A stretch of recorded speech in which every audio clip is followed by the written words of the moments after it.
Welcome to the stream. My name is SaSeshen. I am sorry that was a much longer intro than before. And oh, okay, the ad break ended. Excellent. That's exactly what I wanted to get into. I think I'm going to do longer intros just so one of the ads can run while we're doing the starting soon page, right? I think that's absolutely ignorant that it's going to run right in the middle of our stream when we're starting to get into our conversation. Something I just realized, I need to pull up all of my correspondence, so if the stream does die on us, we got something going. I also have Spotify playing.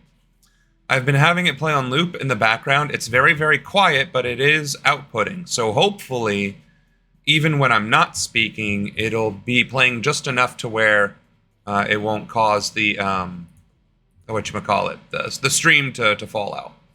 We're gonna do that now. I am wearing a different. Okay, I thought I didn't have my vest. Actually, you can't even see that I'm wearing a vest. Wearing my vest, right? See, you can just barely tell I'm wearing it. But all that to say, we're gonna game more today. We're obviously gonna cover some current events. But if I'm being perfectly honest, my throat is dying on me. I'm in the immediate process of brewing tea. And in fact, before we start playing, or while we wait for the game to load, I'm gonna go have to grab my tea and sip on that with all the honey that I can find. We're gonna be playing Elden Ring. And I used to be really good at the Dark Souls games. I think I almost platinumed Dark Souls, the first one, and I've beaten 2. I probably came close to beating 3, and then I was trying to do too much of the other stuff and never got around to it.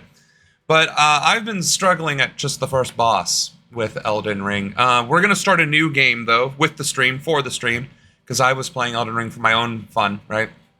But we're actually going to try and play it correctly. We're going to do a samurai build, the Uchi Tana, as I like to call it. And we're going to do a primary dex build. We're going to play a strong female warrior, because I also created a strong female warrior game called Esoterra the Awakening. There's going to be a Kickstarter, which, again, that's not the point of this channel. But we're also going to be at Origins. Also not the point of this channel. But I might have to be streaming from Origins next week rather than doing this, unfortunately. Or we just take a break. I haven't really quite decided yet. But there are some points that we do need to discuss. The G7 Summit, Supreme Court actually gave abortion rights a win, crazy enough. We never did get around to the Destiny versus Finkelstein clash. That's going to be good entertainment. And then Italy's new Prime Minister, Giorgia Meloni, it's basically a mafioso. And we need to discuss that. So, 2 seconds. Let me grab my my tea, my cuppa, as it were. I don't want to show off my my work pants, as it were.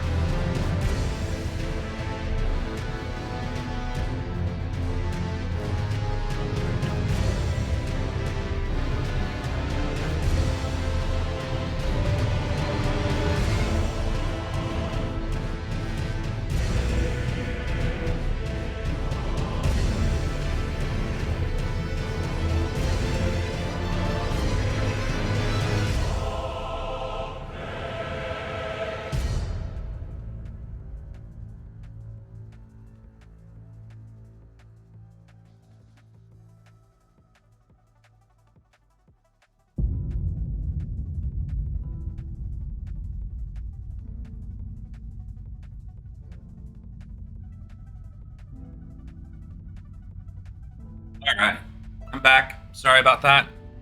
I had to get my tea. Ooh, old man. Alright. Okay, so let's get a little bit into the... Oh, wait, you can hear the music? I can't hear the music. That's not intentional.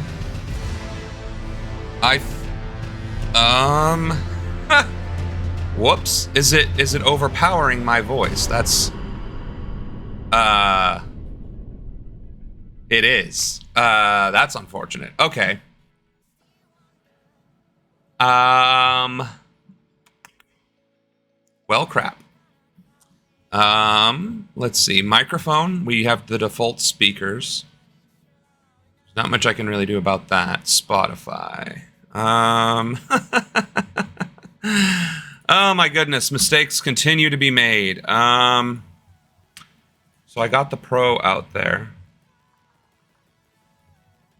And I am not seeing volume mixer. There we go. Damn, it has Spotify super, super low though. Let's turn it further down. Now is it overpowering? I don't want to turn on my stream to listen to it because then it'll loop. So you're gonna have to tell me. Okay, I can't hear it anymore. That's good. And I just turned up my volume really loud. So I think we're better off now. While I still have a voice, we'll go ahead and cover what we set up, which is Giorgia Milioni first. I guess we have to listen to an ad. Get the perfect cards. Last second of it. All right.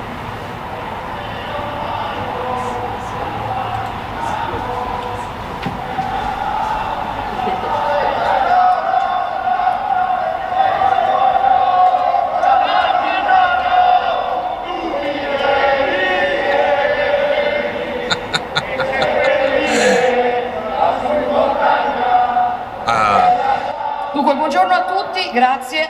Ringrazio. Can we just go back and see? I wish I knew how to laugh without it affecting my vocal cords because my throat's sore. Hello there, Oshun de Samana. I think I definitely like this chat better. I definitely think it's going to give us all that we have been missing. The one thing, though, we're going to have to make the text size a little bigger because my old ass can barely see that shit. All right. Hello, Ruben. We got a full house already. First thing out of on 4 o'clock in the afternoon. Okay. Well, welcome to the stream. And in fact, let's play this over again. It's only 46 seconds. We do have music in the background. I'm not sure. I'm just gonna pause it since we're obviously talking, and there's no reason for it.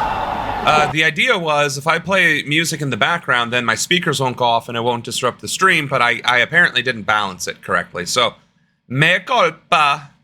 Mi scusi, in honor of Giorgia Meloni, who is being greeted with Bella Ciao at the convention, an anti-fascism song, as it is right there, because she is the alt-right-wing Prime Minister of Italia. And you can see her face.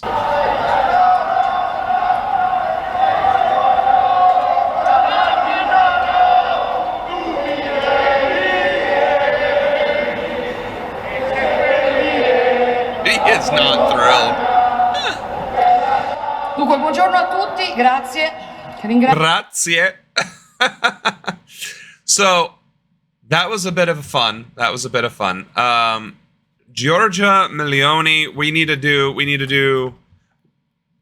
Well, that's not what I wanted to do. We just needed to.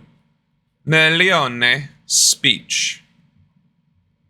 Oh my God, that's right. I forgot about this. God, our creepy old man president just cannot stop being a creepy old man. Look at this. Look at this tripe. Look at this guy. He's walking up, shakes her hand. Nope, doesn't even shake her hand. Does the European kiss.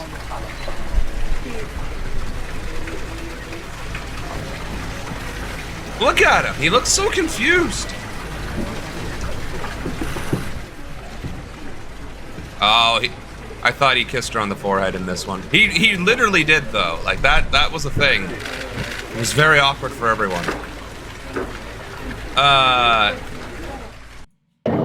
We We got the G7 again. Doesn't know where he is, wandering off. Excuse me, Grandpa, I mean President, please come back.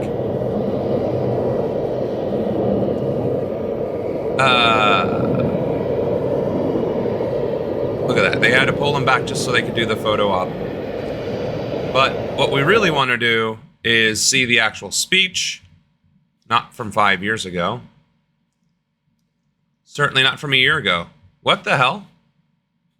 That's what we want. Something similar. Cioè il G7 non è una fortezza chiusa in se stessa che deve magari difendersi da qualcuno, è un'offerta di valori che noi apriamo al mondo chiaramente per avere come obiettivo quello di uno sviluppo condiviso. Parleremo ovviamente delle crisi in atto a partire da Ucraina e Medio Oriente, costruiremo sui lavori della Presidenza giapponese avanzando sulla necessità di creare catene di approvvigionamento solide e controllabili, su quella che è probabilmente la sfida più complessa del nostro tempo, e cioè l'avvento dell'intelligenza artificiale generativa, chiaramente con la necessità di coglierne le opportunità governandone i rischi, lo è per l'Italia intera. So the G7 summit, for those of you that don't know what that is, it's literally the big seven. That's literally another name for it. The big 7 countries in the world, the big 7 economies. And what they do is they talk about how they are going to save everybody else and solve everybody else's problems while, of course, benefiting immensely from it. It's not sinister per se. It's not, it doesn't have to be. I didn't have to give it that much of a negative introduction, but arguably that is what happens. Same thing with the G20 summits. Now, when we do it, it's fine, but when Russia does, their thing, and when China goes and talks with BRICS, then it's a problem, and that's kind of the thing, right? G7, BRICS, all of these little, OPECs, and what's another? Well, the EU, for instance. I mean, these are all different organizations with different purposes that involve different countries, but fundamentally say the same thing. This is our club, you ain't in it, we're going to talk about things and not invite you. And Giorgia Milioni, which I'm apparently not finding because I am the worst Googler on the planet. Giorgia Milioni, right-wing extremist. Let's see if we can find that. Here we go. Maybe. Let's see. Italy, 2024. There we go. There she is. Il debito dello Stato al zero, l'INPS, la maternità, pagare vuol dire essere criminale, allora forse puoi dire che era un criminale, ma non lo era. Sono mamma, sono nonna, sono cristiana, non sono drogata, non ho mai infranto la legge, ho sempre pagato le tasse. Se tu dici che se io sono fascista ti dico sì. Se tutto questo vuol dire essere fascista, sì, lo sono. Io romanamente saluto il mio capo. I might be bad at finding these videos, but I am not bad at guesstimating when they start going insane. Sempre pagato le tasse. Let's see, it was right after this, right? Does that mean I'm a fascist? Then yes. There's a few phrases that world leaders or elected or, people who are vying for, leadership positions like the presidency or prime minister of a given country, there's a few phrases one should never say. I'm a fascist. I'm a Nazi. I'm an emperor. I'm, an oligarch. I'm a tyrant. I'm a dictator. All these things, right? These are the things that leaders should never say. And I'm afraid to actually say it on the stream because these streams will get saved as such. And then I, with my own voice, said the words, I'm a fascist. And so it won't be difficult for some, scumbag, basically, to come in, clip that, and then run with it on TikTok. But that's the world we live in. However, addressing it is also the world we live in, and we absolutely need to. So, Giorgia Milioni, right, I didn't say that wrong, did I? All right, is a self-proclaimed fascist, and she's trying to brush it off as, Well, I'm a good tax-paying citizen, Christian, and a mother, a grandmother, and I do everything right. Don't ask me why it's Southern. It would actually be Roman, but you know, Ueni Widi Wiki, right? By the way, it's not Vici, that's Italian. Roman, C's were always K, and they didn't have V's, and it was always pronounced W. Anywho, nerd alert. Giorgia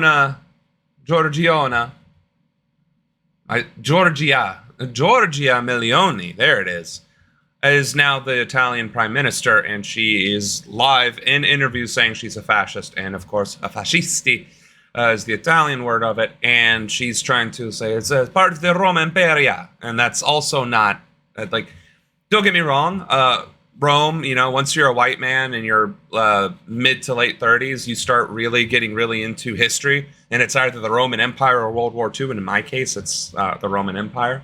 I've been a fan for a very long time.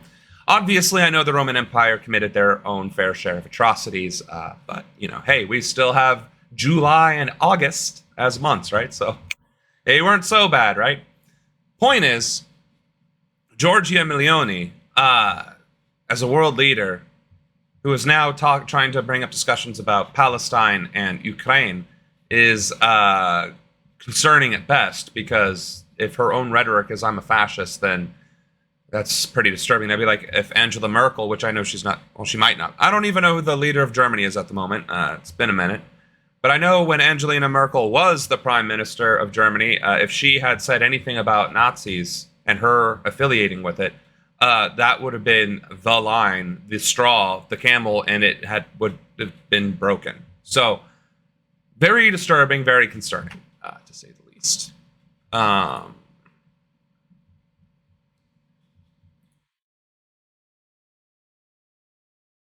Fascista ti dico, I sì. don't know what else to Se say, tutto really. questo vuol dire essere fascista, sì, lo sono.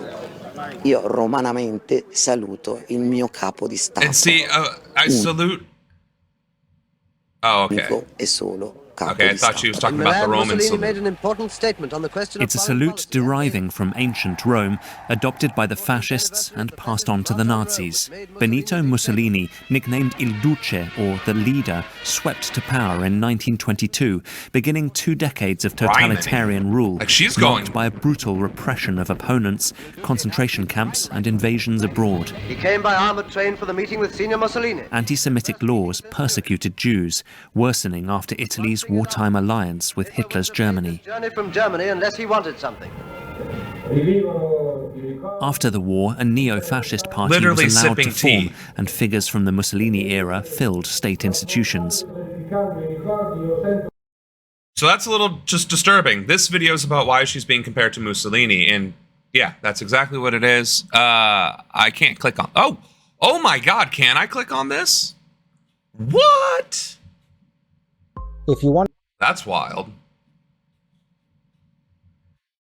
So this is from the Times of India. Let me get it to load, I guess, because it's being crazy.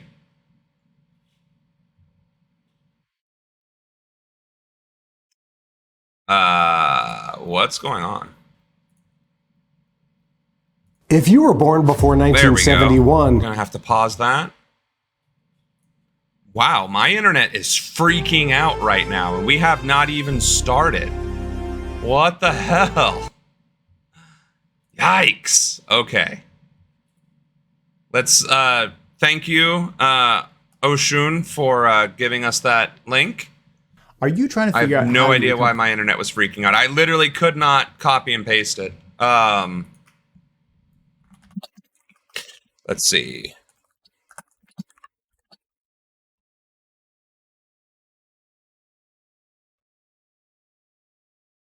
We're gonna go ahead and skip that. Let's see what we.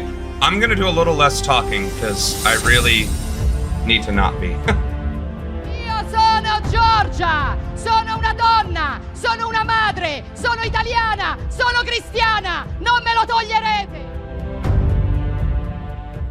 This is Giorgia Meloni, the first female Prime Minister of Italy. She is also described as the first far-right leader of Italy since Benito Mussolini. That's 20th that's century's scary. first fascist dictator of Europe, who founded and led the National Fascist Party from 1925 to 1945. He was Hitler's ally during World War II. But why is Giorgia Meloni being compared to a brutal fascist dictator? What is Giorgia Meloni's story? Niente altre parole. Giorgia Meloni. Meloni was born on January 15, 1977 in Rome. She has been active in politics and activism since her teenage years.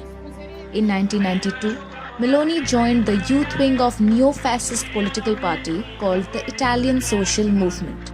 This party was created in 1946 by the supporters of the fascist dictator Benito Mussolini.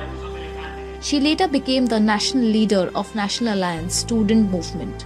At the age of 19, Meloni told a French TV network that Mussolini was a good politician. Whatever he did for Italy. This was while she was campaigning for the far Yikes. Yikes is right. I mean, that's like that literally sounds, that would be the equivalent of saying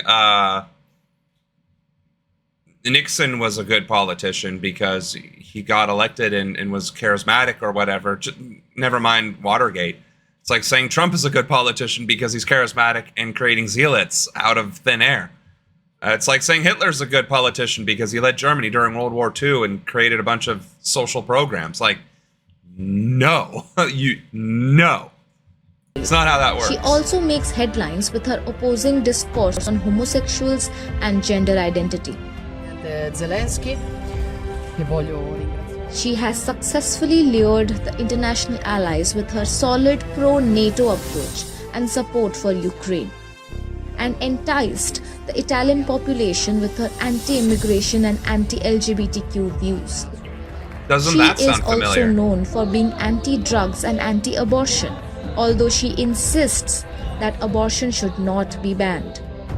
She also stands out with her anti-Muslim messages on her Twitter account. Meloni, who is firmly tied to Christian traditions, is also sensitive about the protection of Christians. Meloni does not hide her stance against Turkey's EU membership either, and she has consistently bashed Macron, blaming the French president for the waves of migration Italy faces. Dear friends of the National Italian American Foundation, Meloni compares her party to the US Republican Party and UK's Conservative Party, in which Wait a second. We're going to have to hear that part again. I'm going to have to turn that up for myself. Meloni compares her party to the US Republican Party and So she feels comfortable comparing her party and presumably her rhetoric and politics to that of the modern day Republican Party in America. A self-proclaimed fascist who hates immigrants, hates abortion, hates Muslims, wants to support Ukraine, is probably on the side of Israel, thinks Mussolini wasn't a bad guy. Trump said, you know, there were good people on both sides during World War II when discussing the Nazis. So, not the best take, if we're being honest here. Yowza. UK's Conservative Party, in which patriotism and family values are celebrated while political correctness and global elites are criticized.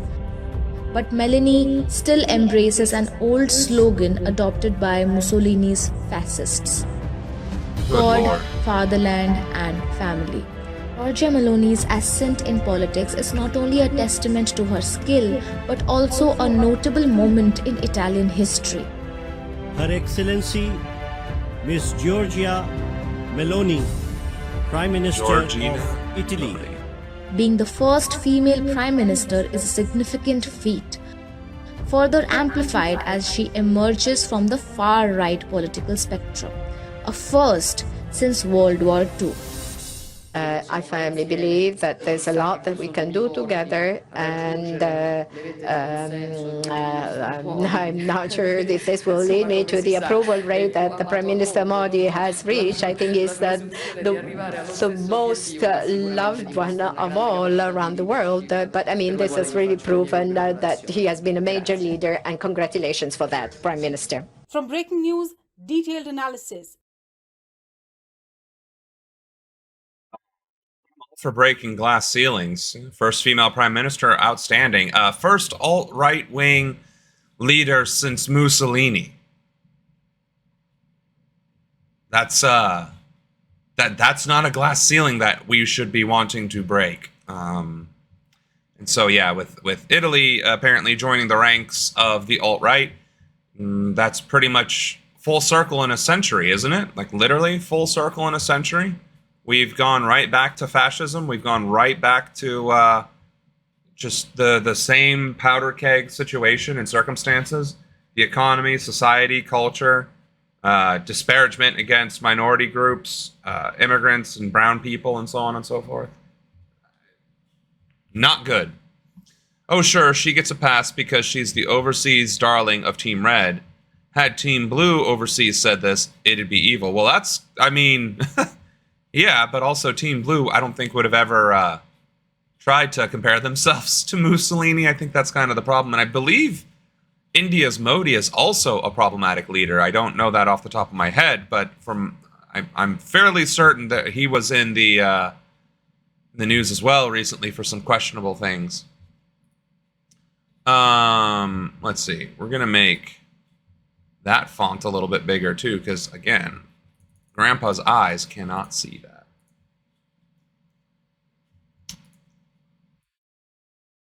There we go. Okay, so he is terrible. Just making sure. Just wanted to make sure I was right.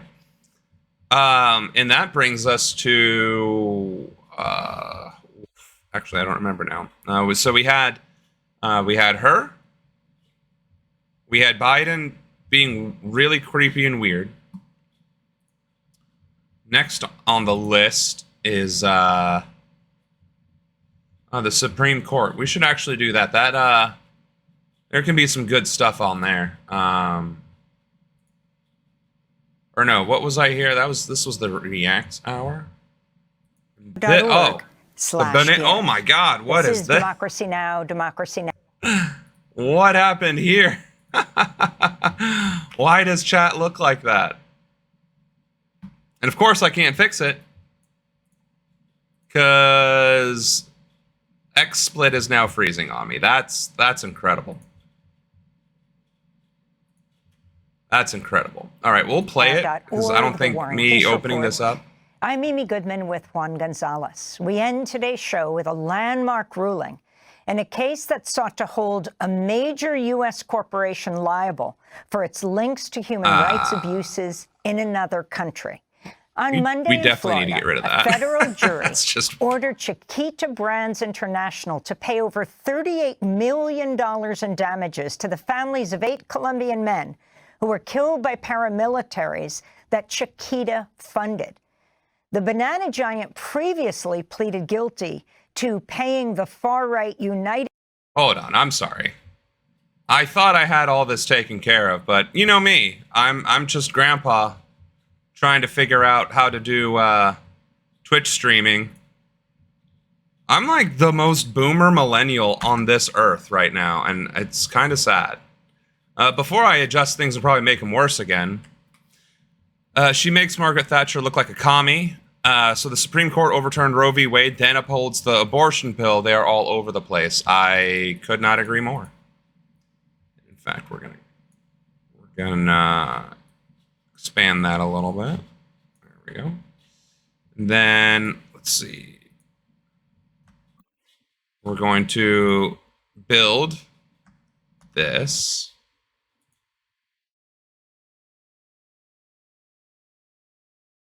Hopefully. Okay, there. Sorry. Okay. Maybe now we can watch. I know I said we were going to do the Supreme Court, but I had set us up for the Banana Republic. Self-defense forces. So, if you... Okay, so... sorry, I'm all over the place. Chiquita is, of course, a banana brand. crazy, right? And it's an American brand too. Where do you grow bananas in America? You don't, as it turns out. You go to Colombia and massacre families who are farmers, who are banana farmers, and then you take their product and you resell it in American grocery stores for dirt cheap because now they're dead and they don't have any other say. And because of that, there was a 17-year just straight up lawsuit where they were trying. Well, we'll hear it, but that's the background here, is that American companies, capitalism, have been engaging in actual like murder of innocent civilians for profit gain. Not sure. There we go. Doesn't do any good if it shows held the message and then, okay.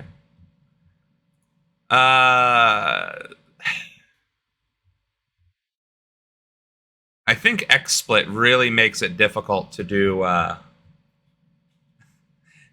Twitch chat for some reason. I'm gonna have to find a different thing, apparently. I've had messages coming in debating me from some religious weirdo, I guess you could call him a fanatic, who's saying repent to Pride Month people posting about it, but can't address why he puts it to Christ. Will handle people who side with his political views. He's obviously a Maloney supporter. Yeah. If I understood what you were getting at there, yeah, the alt-right doesn't care about facts or debate or intellectualism. They care about spouting their nonsense and getting as many people to hear it as possible to try and be as loud and obnoxious as possible so it looks like they won the debate while you're just standing there looking at them like this. Of Colombia paramilitary group known as the AUC, $1.7 million from 2001 to 2004, which Chiquita argued it did to protect its workers. The AUC has been found responsible for committing mass human rights abuses and murdering civilians from 1997 to 2006. Federal prosecutors argued Chiquita's support for the AUC was, quote, prolonged, steady, and substantial. This is Raquel Sena, widow of one of the killed farm workers, responding to the jury's decision. I'm never going to overcome his death. I hope you guys can hear that. We want Chiquita Brands to acknowledge us because they're the ones who paid for people to get killed here. Meanwhile, Colombian President Gustavo Petro responded to the ruling with a post on X asking, quote, why could U.S. justice determine in judicial truth that Chiquita Brands financed paramilitarism in Urabá? Why couldn't Colombian justice? I was under the impression this was Colombian justice, but apparently it was an American court that investigated Chiquita and found them culpable in literally aiding and abetting rebel forces and massacring innocent civilians. And that's just blatantly insane to me. And it's obviously not limited to Chiquita Brands. I mean, again, the military-industrial complex is why we were in the Middle East and why we were in Vietnam and why we are now aiding and abetting Israel. Every time there's a conflict, Raytheon, the big 5 or 6 or whatever they are, they go up in stock prices because they know. So I'm wondering when U.S. justices will determine the judicial truth about, you know, Lockheed and Martin and Raytheon and RTX and whatever they call themselves nowadays, for their involvement in influencing foreign policy to sell weapons systems and commit atrocities abroad as well. That would be interesting. Yeah, in other words, when called on why he doesn't call on sinners to repent who side with his political views, he changes it from Jesus calls on you to make people a disciple to Christ has got this. So I don't have to call on them to repent. Sin as much as you want, yada, yada, yada. Yeah, and that's the thing, right? As soon as the turn tables, then all of a sudden it's whoa. And that's why I don't like debating religious people at all, for one, and why fundamentalism, specifically religious fundamentalism, has no business in politics, because you're no longer discussing policy, you're no longer discussing issues or solutions. You're literally just hedging all your bets on your faith and disingenuously arguing based on that. It's not okay. Chiquita is one of the world's largest banana producers and says it plans to appeal the jury's verdict. For more, we're joined by Marco Simons, General Counsel for Earth Rights International, part of the legal team that represented plaintiffs in this case against Chiquita. He's joining us from Washington, D.C., where he's just returned from Florida. Welcome to Democracy Now! Marco, if you can start off by talking about exactly what the jury ruled, who these families were, and the larger political picture of Chiquita. Ultimately, it's not only about Chiquita in Colombia, Chiquita, which earlier was United Fruits, but throughout Latin America. My foreign policy is actually to offer Puerto Rico statehood, for the same reason I want to offer indigenous peoples in America statehood and all U.S. territories statehood. And if they do choose instead to turn down statehood and have independence, I would also be okay with that. Because, again, on the one hand, right, we talked about Texas seceding. Would I be okay with that? No, I wouldn't. And I'd be really petty about it. I'd let them secede and then cut them off from the rest of the world. And then when they couldn't do anything about it, I'd be like, all right, you want to come back? Cool. All of you that voted to secede and were part of the administration and political, group that pushed for it, y'all going to prison and y'all's assets is getting y'alled. The people are just going to have to get, re-assimilated to being American again. But other, like I said, U.S. territories, they're essentially sovereign states that we just happen to occupy with military forces and abuse the hell out of. So that's how I would be. And Central America in particular. Yeah, thank you. Oh, so Oshun, you'd actually be for independence as opposed to statehood? Would you care to give your reasons for that? I'd be very interested. Thank you for that. So the jury in this case ruled that Chiquita was responsible for financing the AUC paramilitary death squads over a period of at least 7 years, found that Chiquita was unreasonable in the legal sense of that in doing so, and that this funding contributed to the deaths of the plaintiff's family members at issue here. And importantly, the jury also specifically rejected Chiquita's defense that they had put up, which was that they were extorted and under duress, that essentially they were making these payments in order to save lives. The jury ruled that Chiquita did not meet any of the requirements for the duress defense. They found that Chiquita was not under an imminent threat, that Chiquita essentially voluntarily put itself in a position where they would have to make these payments, and that they found that Chiquita had other options other than to make these payments. So even if you believe that, Chiquita's argument that, they were essentially forced to make these payments, that's not a legal excuse for their responsibility here. Now, we don't believe that that was the case. We believe the evidence that was put in front of the jury showed that Chiquita essentially had a partnership with the paramilitaries, that they voluntarily paid these groups in order to protect Chiquita against left-wing guerrillas and essentially to pacify the operating environment in the banana-growing region of Colombia. Now, it's important to note that these 8 deaths represent only the start of Chiquita's potential liability for its conduct, not the end of it. These deaths represent less than 1% of the claims for killings that have been filed against Chiquita in U.S. courts. There are thousands of claims that have been filed. And so if you do the math from the verdict here, Chiquita's potential exposure in potential future trials for more victims is well into the billions of dollars. That's what we wanted to hear. Sorry, I'm not doing as much talking, and I'm trying to respond to a few messages that have nothing to do with the stream. As you know, I am doing this full time, so to speak, but I'm also seeking to leverage positions that are remote and allow me to work freely from home, so I can still dedicate time to this, to the channels, and building the platform. And I'm getting some of that correspondence, so I obviously want to be timely with that. I think you want independence because most of them are Latin American, and America today is not too good for Latin Americans or Latin people because they don't have enough people in the House. Sort of. It's more so the just blatant racism and discrimination of the border crisis.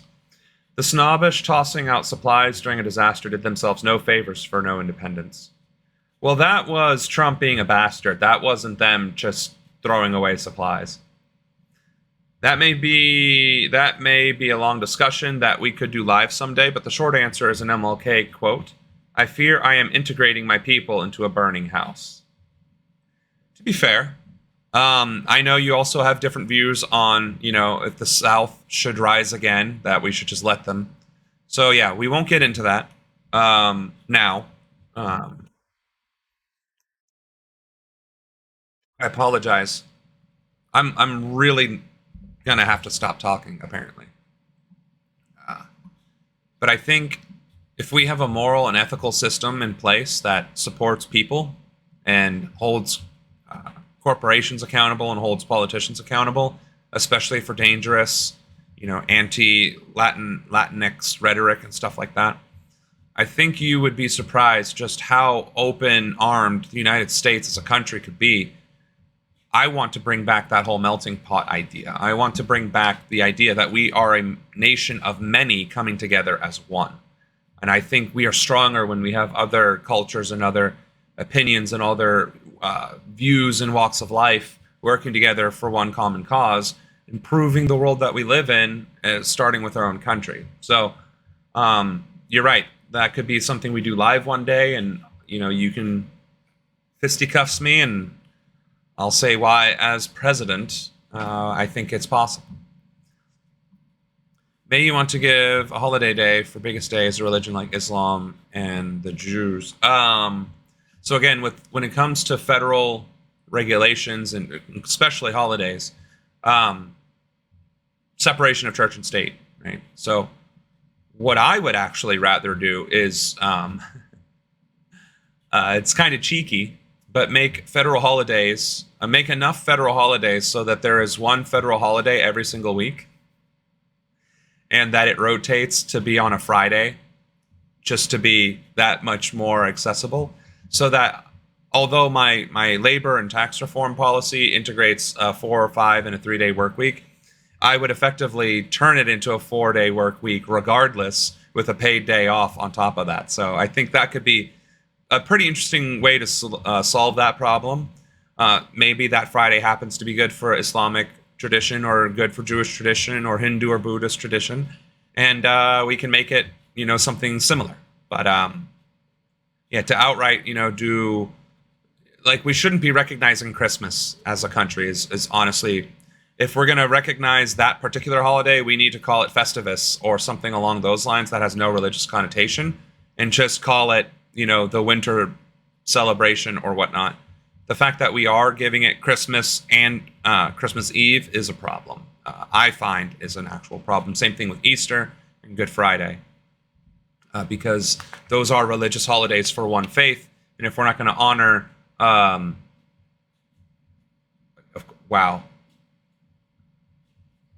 Hanukkah, Jesus. If we're not going to honor Hanukkah, for instance, but we're going to honor Christmas, then that's a problem. How dare you promote multiculturalism and not demand the non-same color people as you go out to the fields and pick in the crops to feed the homogenous among you? I know. What a bastard. What a thought. You should read Pon Casilla in English. That's my country principles. Pon Casilla. Okay. I'm not going to be able to read that today. Pon Casilla. Oh, it's Panthasila. It's a Sanskrit expression meaning 5 pillars. Oh, okay. So, Indonesia. Yeah, we can do that. Oh, it downloaded as a PDF. That's not what I wanted. But yeah, I'll keep that in a tab and get to it.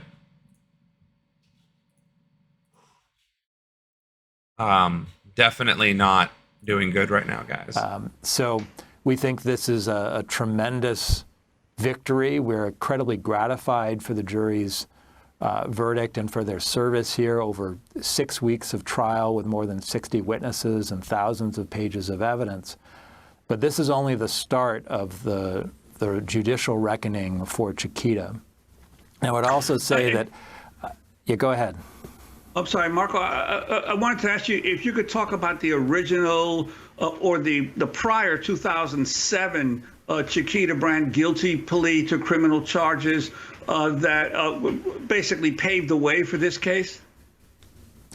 Yeah, so in 2007, Chiquita pled guilty to a federal felony for essentially making financial transactions with a terrorist organization, which was the AUC paramilitaries, which was prohibited under U.S. federal law. And so they paid a $25 million fine at that point, but none of that money went to the victims of their conduct.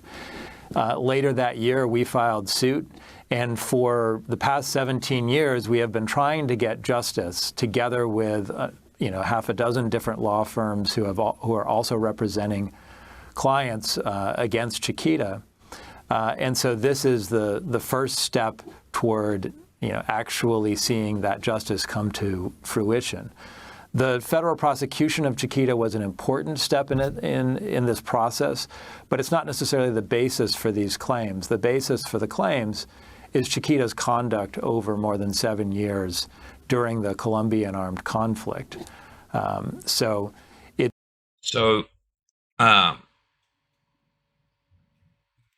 guy is going to put me and everyone else to sleep. So we're going to skip on ahead. Basically, Chiquita, a literal banana company in America, was literally found guilty and fined before. It was fined before and is now found guilty of basically funding terrorists to support their business, which is insane. But that does bring us to where were we? We were at Destiny versus Finkelstein. So we're gonna do Destiny versus Finkelstein. I'm gonna let that play for a minute because I need to step away for a second. My throat is not doing good. So I'm gonna let that play for a few minutes. Anything over the internet, I cannot think of a more seamless way.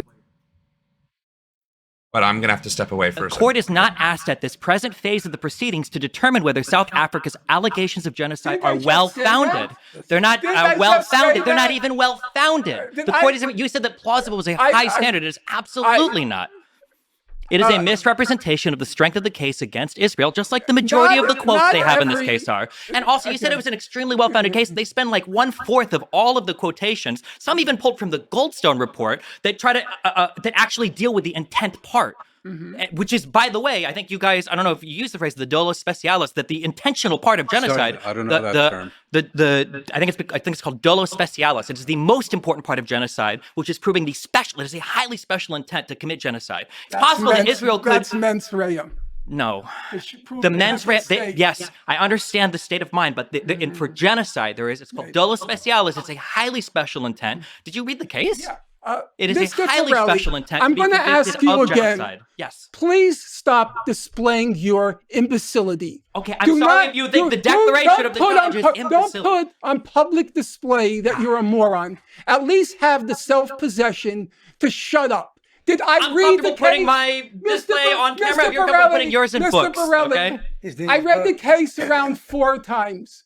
I read all of the majority opinion, the declarations. I read Aaron Barak's declaration. Then why are you lying and saying plausible is a high standard? Because I said, even reaching the benchmark of plausibility is a very high standard in the world. It's the equivalent of a regional player qualifying for an Olympics. It's still 2 steps removed. You may not be on the team and you may not get a medal, but to get qualified, which in this context is the equivalent of plausible, you must be doing something pretty horrible. As it happens, Professor Morris, there was no genocide. That's what the court will rule. Remember what I just told you. The court will I don't rule expect to there be was no even genocide. around when the court reaches its final decision. Why? Why? It'll take a long, long time. 2 years, 3 No, I don't think it'll take 2 or 3 years. I mean, Bosnia, which was admittedly a special type of case because they were accusing Serbia of sponsoring the Bosnian Serbs. That took, I think, 17 years from 90. I assume they'll take 2 or 3 years. But the point you're making, so this I'm is saying illegal. that something horrible must be happening to even achieve. It is horrible. It's a war. Yeah, it's true. It's horrible. But I think they weren't rendering a ruling on a war. They were rendering a ruling on a genocide. And I think the suggestion. And they said it was plausible. They also said it was plausible that Israel is committing a military operation as well. Yeah, but I think the problem with your characterization is you're saying in so many words the South Africans basically only had to show up in court with a coherent statement. Right. That is correct. In today's atmosphere, that's probably correct. They needed to do a lot more. They needed. I mean, they obviously had to do a lot more. You can't just go to the United Nations and say, guilty! Without any evidence, especially the ally of the most powerful nation on earth. You couldn't do that, and you wouldn't do that. So you have 2, I'm assuming, bona fide experts in the field right here talking about the Israeli-Palestinian conflict. And what? 2 YouTubers arguing off of Fox News talking points? Like, everyone in that room is a scholar. I am way more educated than Destiny, and I wouldn't dare debate any of them. Not even the Zionist guy, because he's an actual historian. Oh, okay. So everybody except for Destiny has some clout.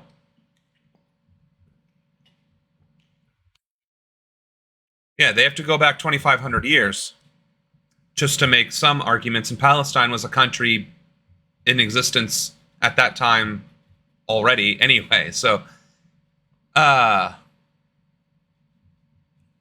it just boggles the mind. They needed to persuade